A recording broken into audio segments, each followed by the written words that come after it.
It's number 91, episode 91 of 55 and 5. Ian Riccaboni, Cary Silkin, AJ from Bisson Creative and Web Design. We are here preserving the 1955 Parkhurst Wrestling trading card set, one card at a time. Cary, 9131 to go, and we've talked about the entire set, all 121s. And we're keeping these names alive. It's important, even if a few people are interested in this. Our friend Al Getz, John Boucher, do that Charting the Territories podcast. Yeah. Now, I don't know if you noticed it, but under that podcast, he's doing wrestling mysteries. Oh, and it's like a little 10-minute thing, and where it was about Jonathan Boyd, who was one of the sheep herders with Luke Williams when Butch Miller went back to New Zealand. Yeah. And he was part of that. But there was a period of time, I'll get this out, there was a period of time where Jonathan Boyd was listed wrestling in two different areas simultaneously for like a number of weeks and months. Yeah. So Al Getz noticed this because he's a really sharp on the McGurk and the Mid-South. So he wanted to solve this, like which Jonathan Boyd was this?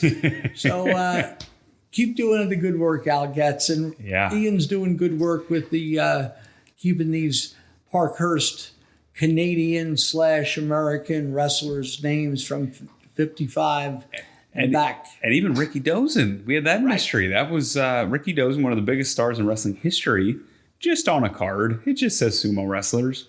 No big deal, right? So that's an undervalued card. Absolutely. And this one's probably appropriately valued. So on 55 and 5, we do 5-minute wrestling history lessons. I'm going to look at the timer here.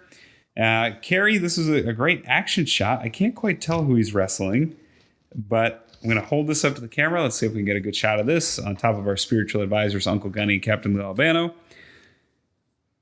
And Cary, what can you tell me on episode 91 about Ray Villmer? And if Cary, no shame in not knowing or heard of this man. I've been shamed to death on this. We have the safety net because it's like I'm like Alex Trebek. I don't have to know the answers. I have the answer on the sheet.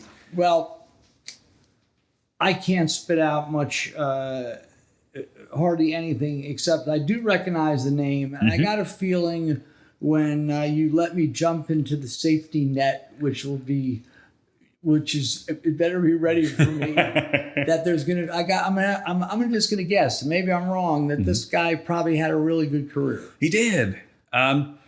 It's very interesting. He challenged for the NWA title quite a bit, mostly in St. Louis. Okay, well, right away that makes him a quality wrestler. Right. He got to start with Tom Pax in Kansas City and St. Louis, Missouri, and 36. So that's another. So that would be almost 20 years before this card came out.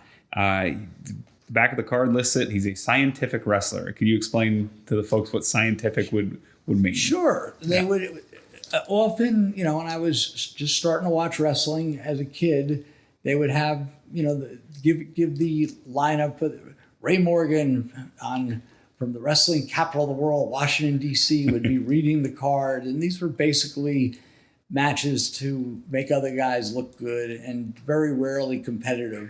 But once in a while, they would have two baby faces, two good guys, and Ray Morgan would say, like Antonio Pagazzi competing tonight in a scientific match against Louis Cerdan. And I was like, wow. See, I would say to my mother, who might have been, she couldn't stand it. I go, see, Mom, it's scientific. She's like, yeah, scientific. But it's they're going to show the art, the science of the science of this grappling. And that was usually code for good guy. Also, yes, usually. So he was alive from 1914 to 2005. I'll take that. Yeah, 91 years old. God bless him. Served in World War II in the Navy in the South Pacific. He did big houses in a revitalized St. Louis in 45 to 47. The war was tough everywhere in terms of houses, but he faced Wild Bill Longson, the man who's famous in this set for having the worst photo in the entire set. Accomplished multi-time world champion. kind of bent over his side with his gut larger than mine hanging out, holding himself. The obese scene. That's right. He teamed with Ike Eakins in Florida. That name I know. Okay. Yeah. Go ahead. And they faced the Von Brauners, who I know you know the Von Brauners as well. Very popular villain tag team. He was a top of the card guy for nearly 25 years. He would challenge Ray Steele in Indianapolis for the NWA title, Bronco Nagurski in St. Louis and Louisville, Xandar Sabo in Louisville, Indianapolis, St. Joseph, and Bill Longson in St. Louis, and Lou Thez, a lot in Georgia for some reason. Him and Lou Thez met quite a bit in Georgia. He has 25 known or recorded attempts at the NWA World Championship. So he must have been a good drawing card. Absolutely. The attendance looked good for his bouts. And toward the end of his career, he assumed a mask and called himself the Mighty Yankee and was apparently a villain in Florida. And when was the end of his career? It would have been 58 and 59. And Okay. it was a two-time Florida champion as a masked villain named the Mighty Yankee. You're starting to show your age and maybe losing a little hair. I mean, I don't fall into that category. But yeah, these guys, like some of the greatest match wrestlers, like Johnny Walker, Mr. X. Yeah, Mr. X, and there's Mr. Wrestling. And Mr. Wrestling, right. Yeah. But, to look at him without the mask, he was sort of short and he was aging. The Destroyer. Dick Byers, Yeah. right. But you put the mask on, you don't know what's there. Right. Kind of like Bill Eadie, too. Bill Eadie was balding and thinning. And yeah, the art of the mystery. Who's under there? Well, forget it. No, I'm thinking what you're going to say. If you take the mask off, you're not going to know who it is anyway. I was thinking about my new invention. Oh, what's that? The one we spoke about. Oh, goodness. If you want to hear more about that, go to Last Stop Penn Station. What an invention that was. And we're not going to do this. Talking about hiding identities. Hiding But identities. anyway, please continue. That's all I got for Ray Villmer today. A world title contender, good draw, good wrestler. And you got to be, if you keep getting title shots across multiple eras, Ray Steele, Bronco Nagurski, Zabo, Longson, Lou Thez. Faced Lou Thez a lot, 9 times he faced Lou Thez. And that was toward the end of his career, the end of Villmer's career. All these guys that we've been going over and the wrestlers of this era and going forward, going from territory to territory, driving, no one's flying except in rare instances like Australia, but that wasn't until the late 60s. Yeah. And there's a lot of schlepping and hard work.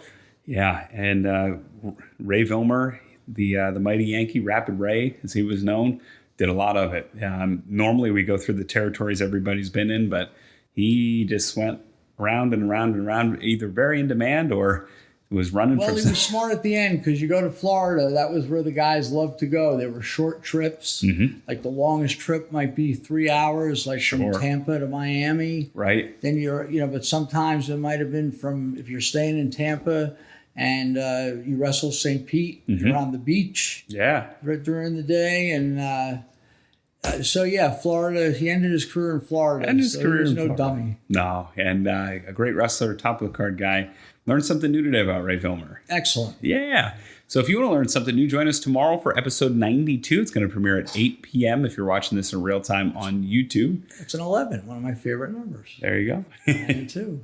And we will see you tomorrow. Your clue for tomorrow is this man shares a name with a famous composer.